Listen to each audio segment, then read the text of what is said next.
Okay, I want to talk a little bit about the photo gallery content type, and wanted to look at an existing gallery that's already up online. And you can see here from the URL, this is on the admissions site.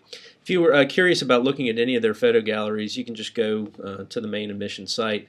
The 5 rotating images that are cycling through on the homepage are all linked to a different gallery.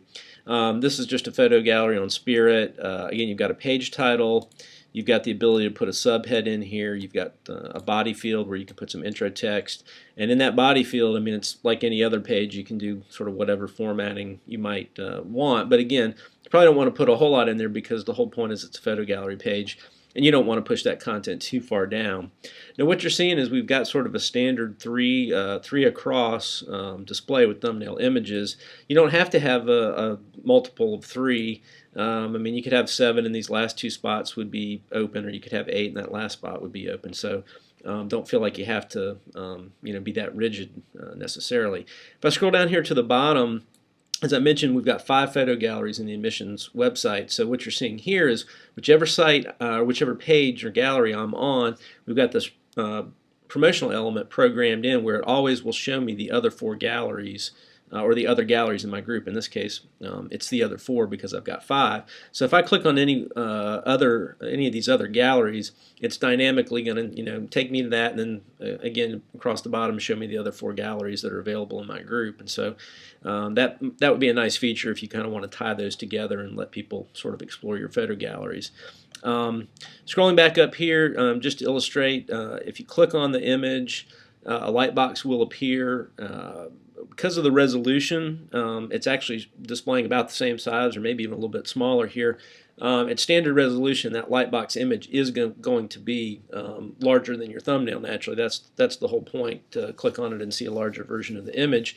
I would recommend that you probably want to go about, on a horizontal image, it's 4:3 aspect ratio, probably no bigger than about 800 by 600. You could maybe bump that up a little bit larger, but at some point it's going to be probably a little gratuitous in terms of your screen real estate. Certainly on a vertical image, I wouldn't go a whole lot bigger than like 600 by 800 because you're going to wind up with an image that's so deep you're probably going to have to scroll down to see the whole thing.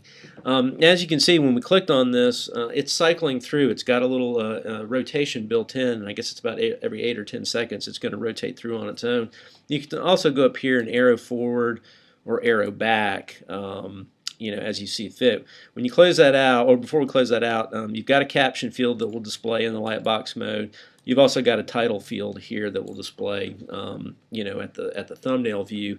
One of the things you want to be kind of careful of in terms of, maybe consistency is, if these headlines end up being multiple lines, the gray box that kind of borders and contains the content isn't really set up so that it can adjust for those alignments or inconsistencies. So basically what's going to happen is your kind of nice neat alignment on that array of the thumbnails is going to be thrown off a little bit if you've got a headline. In one case it's 1 or 2 lines and another one that's 2 or 3. I mean, keeping those consistent is what's going to keep this thumbnail view kind of nice and neat and orderly.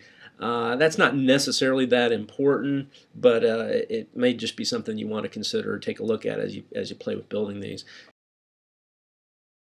I'm going to go in and create a page with gallery, which again is just going to be a content option in your left column. And again, it's going to be pretty straightforward. You've got your page title, photo gallery test page.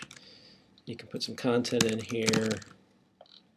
Okay, and then it's really going to be as simple as choosing an image, uploading it.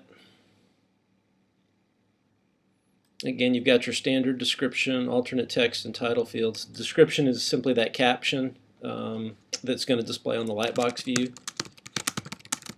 Okay, alternate text is going to be, again, probably a more literal description of what's going on.